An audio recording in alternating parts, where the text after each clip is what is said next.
Bonjour tout le monde et bienvenue dans ce briefing des marchés du vendredi 3 septembre 2021.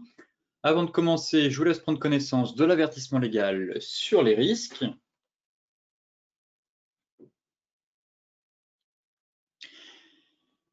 Et tout de suite, direction les marchés pour cette dernière séance de la semaine où tous les regards maintenant se tournent vers le rapport sur l'emploi US cet après-midi à 14h30. Mais avant ça, hier, Wall Street a quand même terminé en hausse puisque les indices du Nasdaq et du S&P 500 ont encore clôturé sur des records. Les investisseurs conservant, je dirais, leur optimisme à la veille du rapport sur l'emploi aux États-Unis. Par ailleurs, le marché a pris connaissance du recul des inscriptions au chômage la semaine dernière à 340 000. Mais comme je vous le disais, c'est surtout la publication ce vendredi du rapport mensuel sur l'emploi que les investisseurs attendent. Par ailleurs, dans le secteur de l'énergie qui avait souffert au cours des 3 dernières séances, a repris des couleurs, notamment grâce à la hausse des cours du pétrole hier, qui ont quand même pris plus de 2%, favorisés par une forte baisse des stocks de brut américains et aussi un dollar plus faible. Donc, on fera le point juste après graphiquement, car j'estime que nous avons eu potentiellement un signal technique haussier de reprise sur le pétrole, notamment sur le Brent, dans lequel on évoluait maintenant depuis pas mal de temps dans un canal baissier de consolidation. Et finalement, les prix ont décidé de sortir par le haut. Donc, on fera le point juste après dans la partie graphique. Ce matin, en Europe, les bourses sont en légère baisse, les investisseurs restant sur leur garde avant la publication de plusieurs indicateurs, dont le rapport officiel sur l'emploi pour le mois d'août, le NFP. Comme je vous le disais, le rendez-vous sera fixé à 14h30 pour la publication du rapport sur l'emploi. Le marché attend quand même 750 000 créations de postes, d'après le consensus, après 943 000 annoncés pour juillet. Et ce qu'il faut retenir surtout, c'est qu'un chiffre moins bon que prévu des créations d'emplois en août pourrait s'avérer positif pour les actifs à risque, car il réduirait la probabilité d'une diminution rapide des achats d'actifs de la réserve fédérale, donc le fameux tapering qui agite actuellement les marchés maintenant depuis plusieurs semaines. Donc nous avons ici un indicateur très important qui nous donnera plus de visibilité à venir concernant les démarches de Jérôme Powell pour son fameux tapering. Enfin, côté des indicateurs, nous avons quand même eu les ventes au détail qui ont reculé de 2,3% de la zone euro en juillet après avoir grimpé de 1,8% en juin. Les économistes tablaient justement sur une hausse de 0,1%. Et sur un an, elles ont quand même augmenté de 3,1% après 5,4% en juin, alors que le consensus, lui, visait plutôt plus 4,8%. Côté macro maintenant, ici c'est un graphique qui permet de savoir si le marché américain est cher ou pas. Donc, je vous laisse apprécier ce graphique et ici nous avons justement le ratio CAP, aussi connu sous le nom de PE de Shiller, ou encore Shiller-PER, puisque c'est un ratio inventé par Robert Shiller. Donc, il s'agit ni plus ni moins du PER amélioré, puisque le PER de Shiller utilise les bénéfices nets par action, donc les BPA, en valeur réelle sur une période de 10 ans. Et ici, force est de constater que depuis le crack lié au Covid, on a eu une forte accélération à la hausse de ce ratio et c'est justement la deuxième fois qu'il est aussi élevé depuis plus de 100 ans. Hein, la dernière fois qu'on avait atteint des niveaux records, c'était dans les années 1930, juste avant le crack, et pareil pour la bulle des dot-com dans les années 2000, où on avait atteint un niveau aux alentours de 43,77. Aujourd'hui, on se rapproche quand même d'un niveau assez impressionnant, autour de 40. Donc, très clairement, oui, le marché américain commence à être cher, mais on peut continuer de grimper, tout simplement car j'estime que ces ratios sont certes pertinents, mais sont quelque peu faussés, dans le sens où ici et ici, nous n'avions pas autant de liquidité sur les marchés. Donc forcément, avec autant de liquidité et un tel soutien des banques centrales, notamment quand elles ont injecté plus de 10 000 milliards, il est normal d'avoir une explosion de certains ratios, que ce soit la valorisation des entreprises, que ce soit les PER, que ce soit le ratio CAP, justement. Pour prendre un autre exemple, je vous invite aussi à consulter le ratio dit Buffett indicateur qui mesure la capitalisation boursière mondiale par rapport au PIB mondial et il a littéralement explosé à la hausse dépassant les niveaux de 2007 très clairement.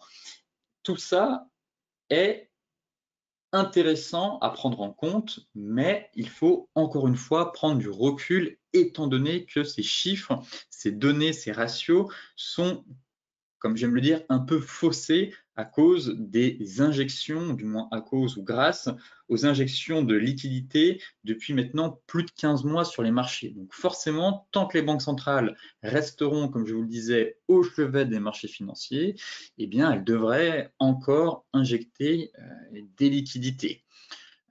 Voilà pourquoi les marchés s'agitent maintenant depuis plusieurs semaines sur le fameux tapering, la réduction des achats d'actifs, qui pourrait potentiellement créer une correction à moyen long terme sur les marchés financiers. Mais en tout cas, actuellement, si on prend les ratios financiers pour mesurer un peu l'état du marché américain, et même partout dans le monde, on se rend compte très clairement qu'on commence, en tout cas, qu'on a même atteint des niveaux pas vus depuis des décennies. Pareil, ce qui invite à la prudence sur du moyen long terme, car potentiellement une correction ne serait pas à exclure. Pour mettre en perspective ce que je viens de dire, ici nous avons justement le sell side indicateur.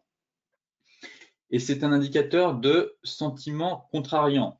Et il a un cheveu justement de clignoter sell sur les actions, ce qu'il n'a pas fait depuis la crise financière. Donc ici, vous avez les niveaux en rouge ou au contraire, il passe dans en extrême bullish, ce qui devient justement bearish pour les actions. La dernière fois qu'il avait atteint ce niveau, vous voyez qu'on avait dépassé ici, c'était durant la crise de 2007.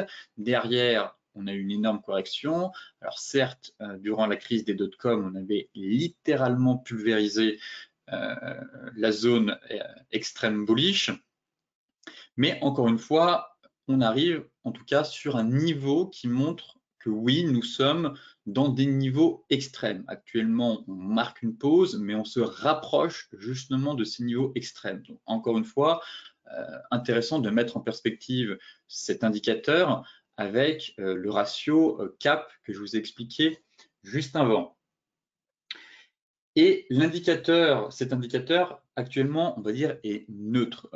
Ici, c'est une opportunité pour se positionner à l'achat sur les actions. Et ici, au contraire, il faut se montrer prudent. Prudent, ce serait plutôt être vendeur. Donc, entre les deux, on est plutôt neutre. L'indicateur SSI, actuellement, est à son niveau, au niveau actuel, présage que les rendements du S&P devraient être positifs dans 90% du temps sur les 12 prochains mois. Toutefois, plus on se rapproche de ce niveau et plus les rendements, en tout cas du S&P, devraient être faibles au cours des prochains mois.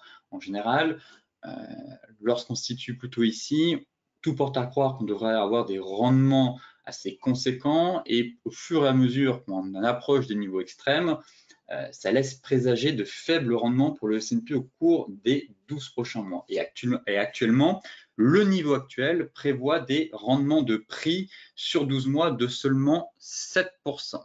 Donc, voilà à peu près pour vous donner quelques indications.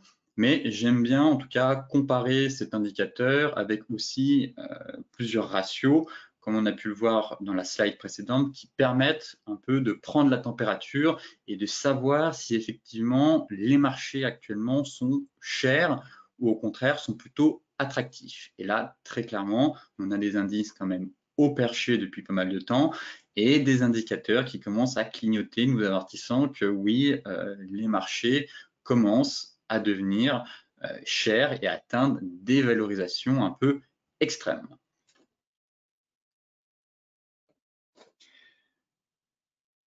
Côté graphique, prenons la température sur notre indice national, le CAC 40. Pour moi, rien n'a changé. Toujours dans la zone de neutralité. Et j'attends impatiemment le rapport sur l'emploi pour avoir un peu plus de visibilité pour les prochains jours. Mais très clairement, se positionner à l'achat ou même à la vente juste avant un NFP, ce n'est pas du trading, c'est du casino. Donc, je vous invite soit à fermer les écrans, soit à revenir après 14h30 pour voir un peu comment le marché va digérer les news. Mais en attendant, ne pas trader, c'est aussi trader, surtout lors de telles annonces. Sinon, graphiquement, rien n'a changé finalement depuis mercredi. On est toujours dans le range pour moi. Là, j'estime qu'on a un trou d'air.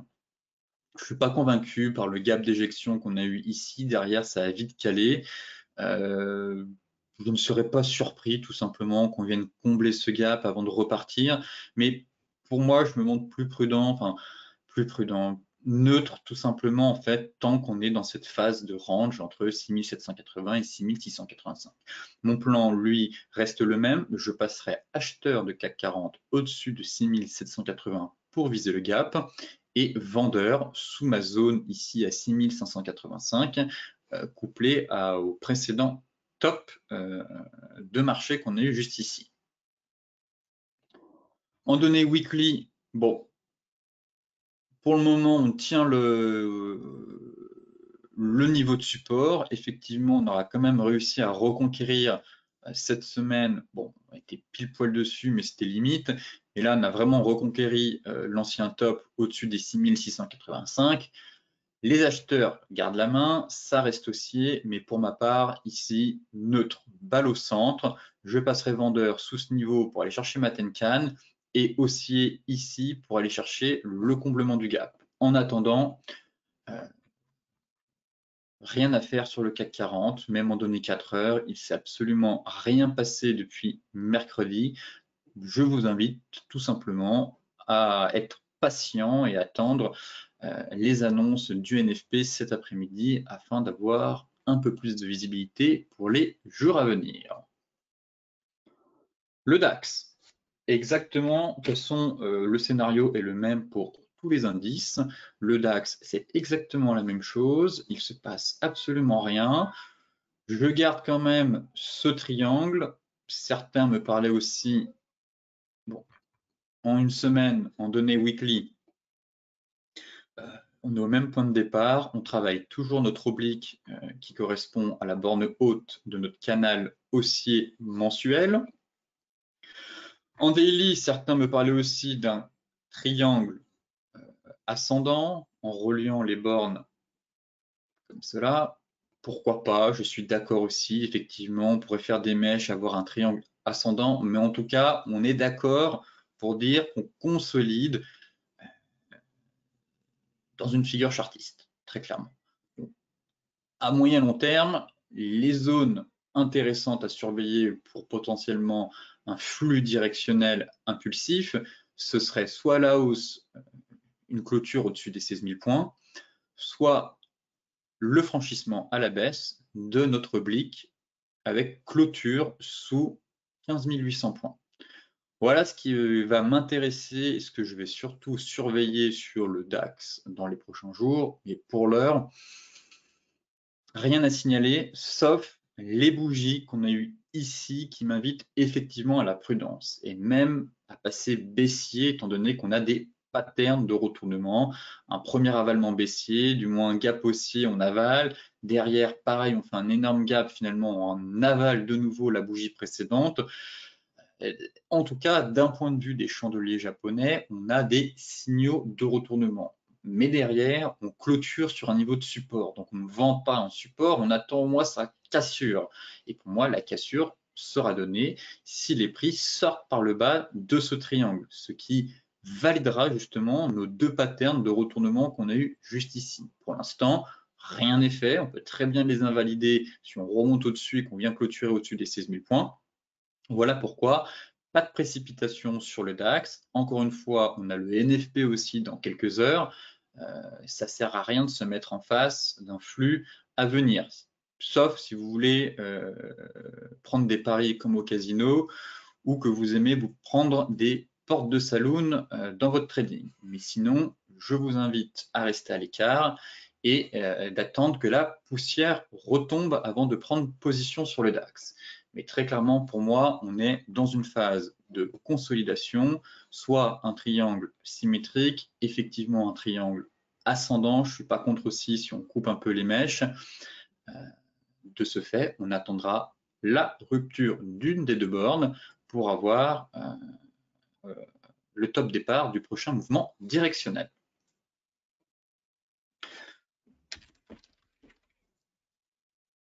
Le Dow Jones. Le Dow Jones, même constat. Seulement que ici, on a de nouveau un joli triangle de consolidation en données 4 heures. Si je passe d'abord en hebdomadaire pour voir un peu la tête de la bougie, si on a quelques indications. Vous voyez que sur les indices, il se passe vraiment pas grand-chose. Hein. C'est le calme plat. Pour une rentrée septembre, généralement, on s'attendait à avoir un peu plus de volatilité qu'au mois d'août. Et finalement, pas grand-chose pour cette première semaine. Open va égal close. Bon. Les investisseurs attendaient quand même le catalyseur avec ce NFP. Bon, j'ai bon espoir de croire qu'on devra avoir du flux normalement cet après-midi. En tout cas, en données hebdomadaires, je suis en données mensuelles. Autant pour moi, en données hebdomadaires. Rien n'a changé aussi. Bon, open égale close, quasiment, légère baisse. Finalement, c'est exactement la même chose. Par contre, en données 4 heures, ça devient un peu plus intéressant, je trouve. Et on consolide voilà, dans une figure chartiste, un triangle ascendant. Donc derrière, pareil, pourquoi pas se positionner avant la cassure du breakout? Effectivement, on a un niveau clé intéressant ici, une sortie par le haut devrait logiquement permettre la cassure des plus hauts historiques pour derrière viser les 36 000 points. Donc, effectivement, on surveillera la cassure de ce triangle pour se positionner sur le Dow Jones. Et inversement, une sortie par le bas, si on mesure l'objectif théorique, c'est retour sur la borne basse. Enfin, la borne basse. L'ancienne borne haute du range. Ici, le niveau bas. Couplé avec notre oblique et la moyenne mobile 50, qui n'est pas bien loin. Voilà. Elle est juste ici, donc elle devrait continuer à remonter. Pareil, on a notre plaquette jaune qui n'est pas bien loin. Donc, sortie de triangle par le bas, on cherchera potentiellement à intervenir sur cette zone pour se repositionner dans le sens du flux qui lui est haussier. Voilà le plan en cas de mauvaise news cet après-midi et qu'on vient chercher cette zone-là. À l'inverse, si les chiffres sont plutôt bons et que les investisseurs payent le Dow Jones, je vous invite à surveiller la rupture par le haut de notre triangle qui devrait derrière nous propulser vers les 36 000 points. Voyons voir la tête des futurs.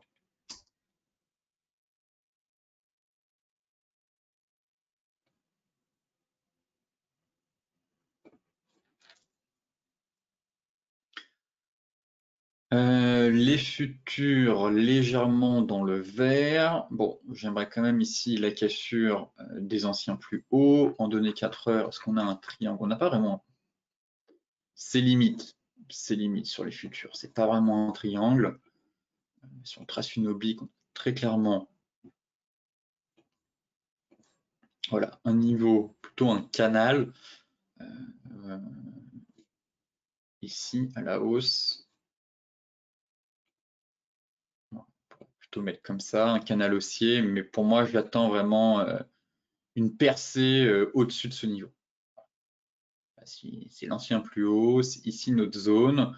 Sur le cash, si on ouvre, ça devrait aussi correspondre à la borne haute de notre triangle. Donc pour moi, le niveau clé, c'est 35 530, 35 580. Voilà, une belle bougie flux au-dessus de ce niveau, attendre un pullback, et on cherchera à viser derrière 35 900, 36 000 points. Mais pour l'heure, rien à faire sur le Dow Jones. En tout cas, en swing. Hein. J'établis bien souvent des plans swing, quelquefois des plans intraday, mais de manière générale, je préfère établir des plans de trading en swing trading. Le Forex maintenant, avec l'euro-dollar, bon, tout va se jouer cet après-midi. Pareil, l'euro-dollar, si vous êtes en position dessus, suite à l'avalement haussier hebdomadaire, et bien logiquement, vous êtes en gain. Alors, vous pouvez mettre votre stop à break-even en cas de mauvaise news pour l'euro, comme ce fut le cas le mois dernier, où on avait quand même bien corrigé derrière après le NFP. Vous voyez qu'on arrive sur un niveau de résistance. Donc, on ne va pas s'amuser à payer une résistance maintenant, même si on est sorti par le haut de notre figure, on ne paye pas une résistance. Point barre. On attend le NFP, on attend la sortie. Si vous êtes positionné avant, eh bien vous avez de l'avance. Dans ce cas-là, je vous invite à mettre votre stop à break-even ou en léger stop win. Et derrière, vous attendez le NFP. Et effectivement, si on break ce niveau, mon TP1, lui, reste le même. Je vise toujours les 1,1950. Puis, si on break ce gros niveau, ce sera les 1,2050. Pour l'instant, d'après l'analyse technique, si on voit l'avalement haussier hebdomadaire sur notre zone de support, la sortie par le haut de notre élargissement descendant. Bon, tout porte à croire qu'on devrait avoir une poursuite de la hausse vers la prochaine résistance. Mais, grosse annonce, en tout cas cet après-midi, donc protéger, adopter un bon money management, une bonne gestion du risque pour éviter d'avoir un contre-pied du marché et derrière, rester en mode espoir et vous faire sortir. Non, on protège le trade. Si on est dans le bon train et dans le bon sens, tant mieux. Ça accélérera à la hausse et à l'inverse, on se fera sortir à break-even sur l'euro. Bon, en tout cas, pour l'instant, j'estime que si vous n'êtes pas rentré dans le marché, eh bien, attendez, montrez-vous patient, car il est trop tard pour rentrer maintenant à l'approche du NFP. L'AUD-USD. J'avais un plan vendeur, mais finalement invalidé. Très clairement, je vous disais de surveiller cette zone hebdomadaire dans l'attente d'un chandelier de retournement. J'espère que vous n'avez pas vendu cette zone, étant donné qu'il n'y a eu aucun chandelier de retournement. D'où l'intérêt d'identifier les zones et ensuite les chandeliers. Ici, on a toujours été soutenu par la Kijun en données 4 heures. Je vous disais de surveiller un chandelier de retournement en données 4 heures. Au contraire, on a eu une bougie flux qui est venue breaker la zone ici et on empile les bougies flux. Derrière, on valide justement un V-bottom. Si on mesure l'objectif théorique, on devrait aller un peu plus haut. De ce fait, mon scénario baissier est invalidé. On avait un peu le même scénario sur le GBP-AUD où on est passé vendeur hier dessus. Ici, c'était un niveau que je surveillais à condition d'avoir un pattern de retournement. Ce n'est pas le cas. Maintenant, j'aimerais bien avoir un retour sur ce niveau. Essayer d'avoir l'un pullback. En tout cas, peut-être que certains d'entre vous se sont positionnés sur ce V-bottom suite au breakout de la moyenne mobile 50 juste ici pour viser 0,7480 puis 0,7585.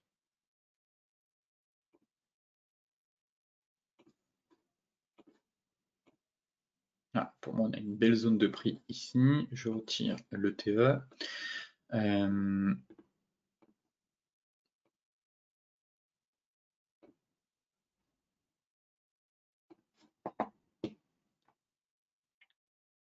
TP1 ici, TP2 là.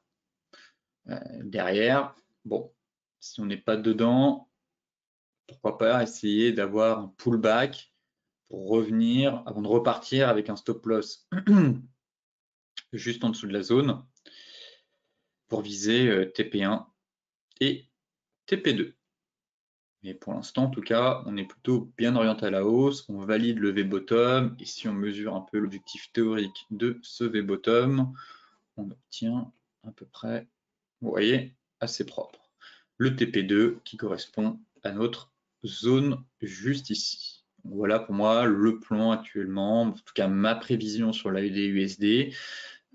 Plutôt haussier avec un TP1 0,7480, 0,7588 et espérer, pour celles et ceux qui n'ont pas pu rentrer sur la USD, un pullback vers les 0,7385 pour avoir un meilleur ratio derrière pour viser les deux cibles qu'on vient d'évoquer. Euro-NZD. Euro-NZD, pareil, on n'a pas eu de signal haussier. On a break notre support intermédiaire.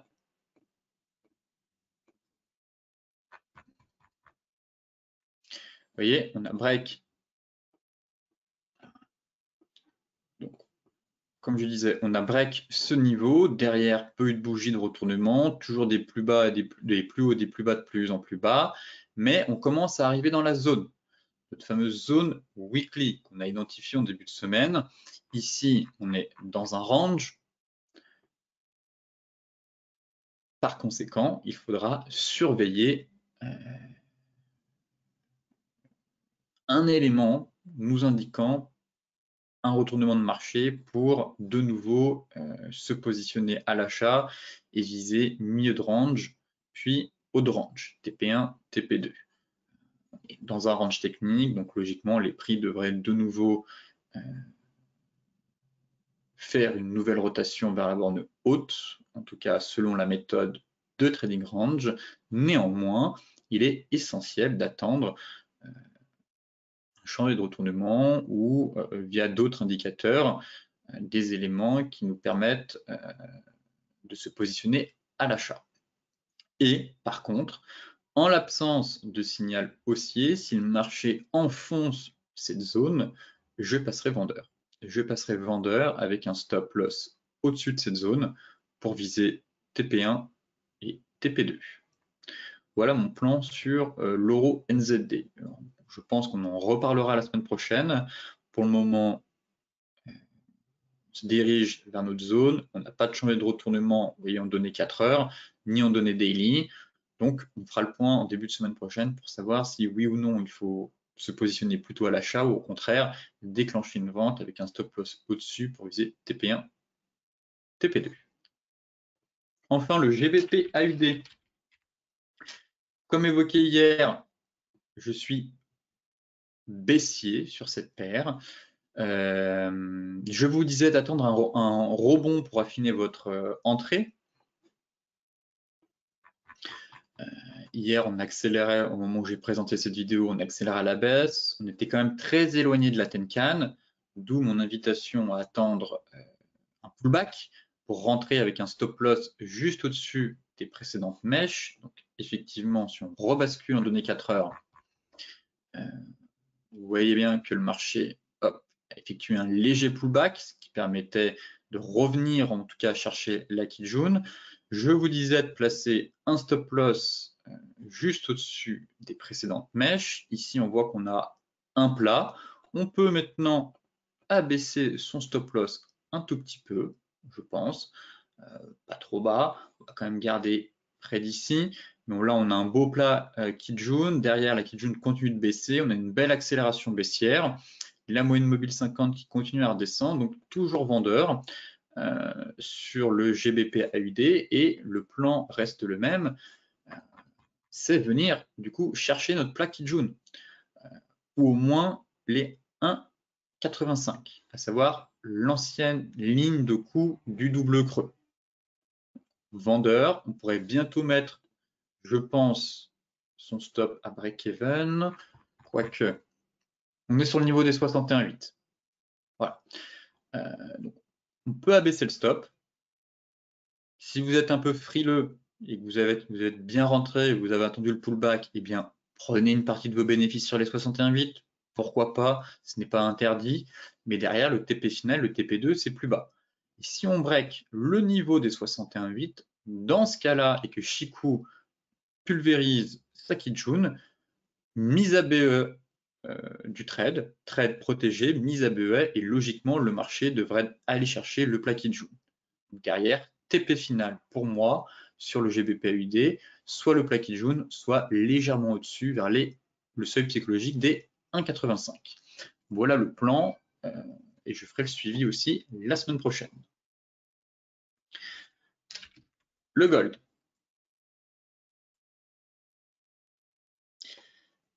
J'ai rien à ajouter sur le gold dans l'attente du NFP pour savoir si on va purger comme ici une nouvelle fois ou au contraire les marchés ne vont pas paniquer et il va rien se passer et le gold va continuer à être dans un état assez léthargique comme il est maintenant depuis plusieurs jours. Sinon, le plan reste le même pour moi, des achats proches de notre zone hebdomadaire, juste ici, couplé à notre oblique haussière. Tenter des ventes, pourquoi pas une nouvelle fois, hein. Effectivement, ça a plutôt bien fonctionné sur les niveaux des 1830, mais pour ma part, je cherche plutôt des achats sur le gold en swing, étant donné que la tendance primaire est haussière, qu'on avait une tendance secondaire baissière et qu'on a repris de la hauteur derrière. Mais pour cela, il faut que le marché break une nouvelle fois les 1830 $. Ainsi, je passerai acheteur sur le gold au-dessus de 1830 pour viser 1850 et 1910 $. Mais pour l'heure, passez votre chemin et attendez que le marché revienne sur des niveaux de support ou break vos résistances pour vous positionner sur l'actif. Mais pour le moment, depuis le début de la semaine, il ne s'est absolument rien passé, on n'a pas eu d'action. Donc, allez là où il y a de l'action si vous voulez faire des gains en bourse. Le pétrole, juste voir en données 4 heures.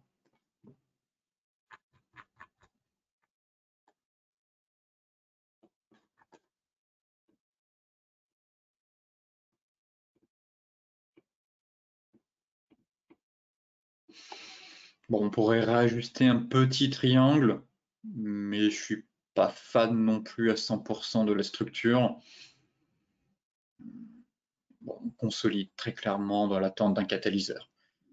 Mais pourquoi pas essayer de cadrer en tout cas cette consolidation à l'intérieur d'un triangle. Mais j'attendrai voilà, au moins la rupture d'une des deux bornes pour avoir un peu plus de visibilité derrière. Le Brent. Le Brent m'intéresse tout simplement car on a eu un signal technique haussier. On évoquait ce V-bottom, on a mis une stratégie haussière en place en début de semaine sur cette fameuse zone de consolidation et le niveau de 61,8 des retracements. Là, actuellement, je suis en données 4 heures. Effectivement, on a attendu la fin de la réunion de l'OPEP pour avoir un peu plus de visibilité. Et derrière, hier, beau break haussier, bougie flux impulsive et directionnelle. Et on est venu breaker la sortie par le haut du drapeau, notre zone de polarité ici à 72,45 et notre oblique. En plus, on avait la MM50 en données daily, si je ne dis pas de bêtises. Voilà, donc très clairement, le marché, pour moi, a envoyé un signal technique haussier. Je passe donc acheteur, du moins je passe, oui, acheteur sur le pétrole pour viser les 75,60. Alors, effectivement, j'ai cette oblique-là qui risque de freiner un peu le marché. Voilà pourquoi c'est mon TP1, oblique de long terme baissière qui vient coiffer les cours. Par conséquent, TP1 ici, TP2, 75, 79, 50. Voilà, on a une très belle zone de prix juste ici. Et voilà, c'est un niveau que le marché a bien travaillé aussi en données hebdomadaires. Là, on a fait un excès aussi, on a réintégré ici, ici, tout le long là en 2009. Donc 79,50, pour moi, c'est ma cible. En tout cas, ce serait mon TP2. Derrière, j'ai l'impression aussi qu'on valide tout simplement notre cassure Tenkan Kijun. Donc là, on avait un beau plat Tenkan Kijun, bougie flux et directionnelle, cassure Tenkan Kijun, Shiku libre de tout obstacle.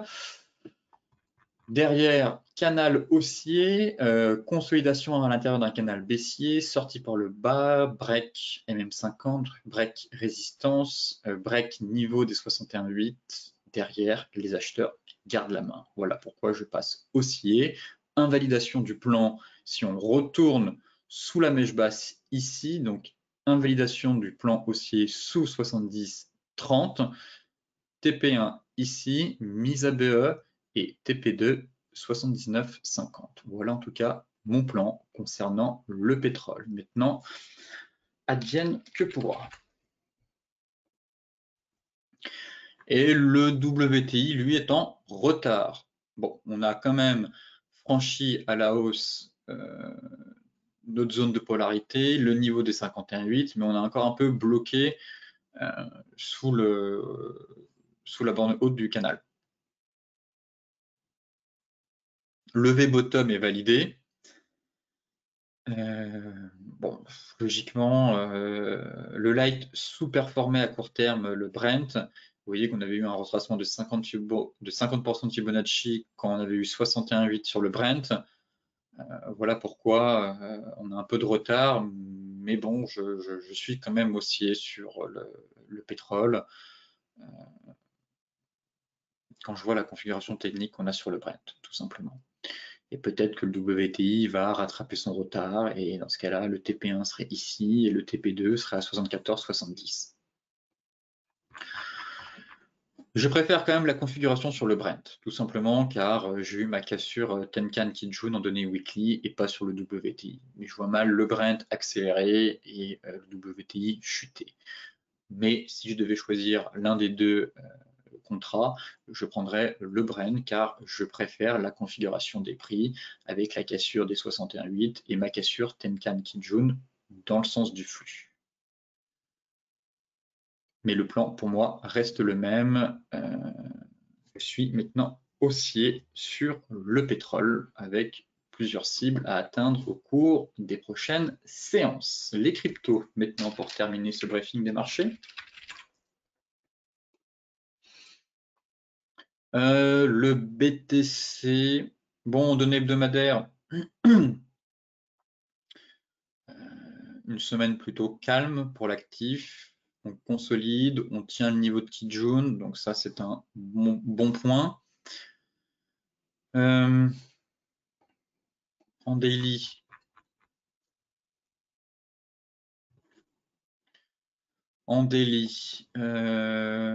la Kijun qui remonte au niveau des 50% de Fibo, ça aussi c'est un bon élément, ça renforce le niveau de support, mais des prix qui hésitent.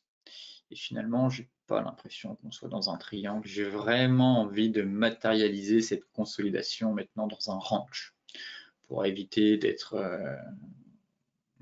pièges. Car pour moi, la zone à franchir, je vais enlever l'Ishimoku, ce sera un peu plus propre. C'est la zone des 51K. Voilà, on a une énorme zone technique ici. 51K, pour moi, c'est une zone de 1K sur le BTC.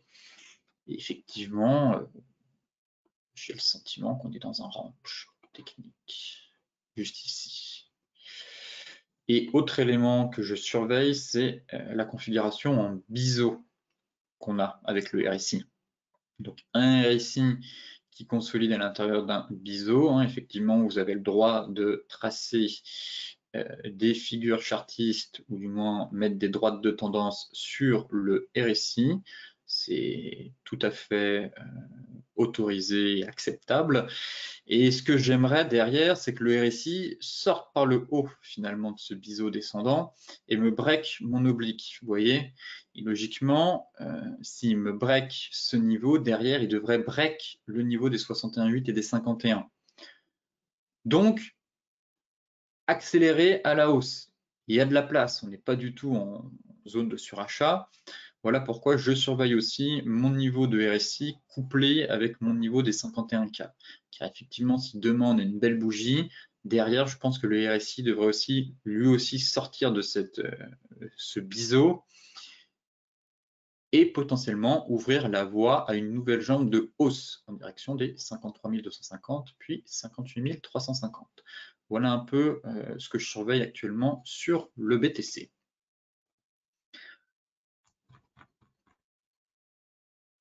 Et effectivement, j'avais tracé le triangle en données 4 heures. C'est vrai que j'avais mis un triangle ici. Bon, à voir. À voir ce que ça va donner si on part dans un triangle. Donc, dans ce cas-là, il n'est toujours pas invalidé, très clairement, ou si le marché va de nouveau partir dans un range. En tout cas, là, la bougie 4 heures, on sent qu'il y a des vendeurs qui sont présents ici. La clôture est dans 40 minutes. On a fait quand même une belle mèche haute. Il y a une force vendeuse très présente sur ce niveau. Voilà pourquoi le signal technique, pour moi, en tout cas un signal technique assez safe et plus prudent. Les traders agressifs vont peut-être tenter des achats ici, mais protégez vite votre trade. Les autres attendront la cassure des anciens plus hauts, juste ici, des 50 500 $ pour se positionner et aller chercher les 53 250. Voilà pourquoi je surveille en parallèle mon RSI en données journalières, car il pourrait me donner une indication justement sur la force à venir du prochain flux, surtout s'il sort par le haut de ce biseau. Enfin, pour finir, l'Ethereum avec ETH USDT, c'est magnifique l'Ether. TP2 en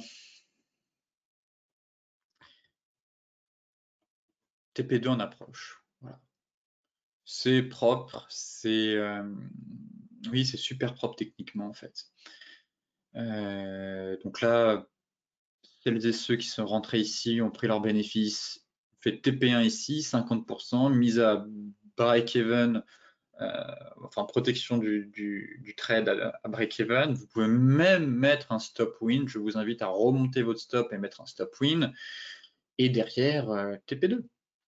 TP2, et si vous voulez, garder un petit reliquat en espérant avoir un break des anciens plus hauts. Mais en tout cas, je constate que mon scénario que j'évoquais, j'ai suffisamment martelé comme ça depuis plusieurs semaines, voire plusieurs mois, quand on était sur les zones mensuelles, d'une reprise en U sur l'ensemble du secteur des crypto-monnaies. Et c'est actuellement ce qu'on a, une fameuse reprise en U de moyen long terme. Pour le moment, le scénario se déroule plutôt bien sur l'ensemble des cryptos. Le BTC qui lui est en retard, mais si on regarde d'autres actifs, on a à peu près partout cette reprise en U. On a même des altcoins qui ont pulvérisé les anciens plus hauts du mois de mai. Je pense à Cardano, je pense à Solana. On a Terra Luna, il me semble aussi, qui a explosé ses plus hauts, Avax qui en est pas loin, Avalanche. Donc, surperformance des altcoins et reprise en U sur l'ensemble du secteur. Ethereum, pareil, accélère à la hausse depuis maintenant 3-4 séances. Donc, remontez votre stop, souriez, prise de bénéfice ici. Et si on break ce niveau, on pourra avoir une magnifique soucoupe et aller chercher bien plus haut. Pour moi, on est en plein bull run sur l'ensemble des cryptos et notamment sur les altcoins. En données 4 heures, je vais quand même voir la bougie weekly, elle est juste magnifique. Bougie flux et impulsive en weekly, rien à dire. C'est vrai que si on clôture en weekly au-dessus des précédentes clôtures, ce serait de bon augure sur la suite. Même si on n'a pas atteint les plus hauts historiques, ça montrerait quand même une certaine force acheteuse en place durant la semaine. Et oui, ce serait de bon augure pour la suite pour justement aller chercher de nouveaux plus hauts historiques. Et en données 4 heures, bon, rien à dire, c'est splendide, tout simplement. C'est haussier, des plus bas, des plus hauts, de plus en plus haut. Objectif TP2. Voilà, on avait un range de consolidation donné. C'est très très propre, hein. Techniquement, c'est agréable à trader, je pense, et à étudier. Les graphiques des crypto-monnaies sont super propres, je trouve. Ce n'est pas des marchés qui sont manipulés par les algos comme c'est le cas sur le marché action ou sur le forex où on a énormément où ça brasse énormément d'argent et où on a beaucoup d'algos. Ici, c'est très propre, hein. On affine encore en données horaires, consolidation dans un range, breakout, poursuite de la dynamique haussière. Rien à dire sur l'Ethereum, je ne change pas mon fusil d'épaule, TP2 4180 pour moi. Écoutez, sur ce, je vous souhaite une excellente journée, un très bon week-end. Soyez prudents sur les marchés à l'approche du NFP. N'oubliez pas d'adopter une bonne gestion dans votre money management. Et je vous retrouve donc lundi pour faire un point complet sur la planète finance.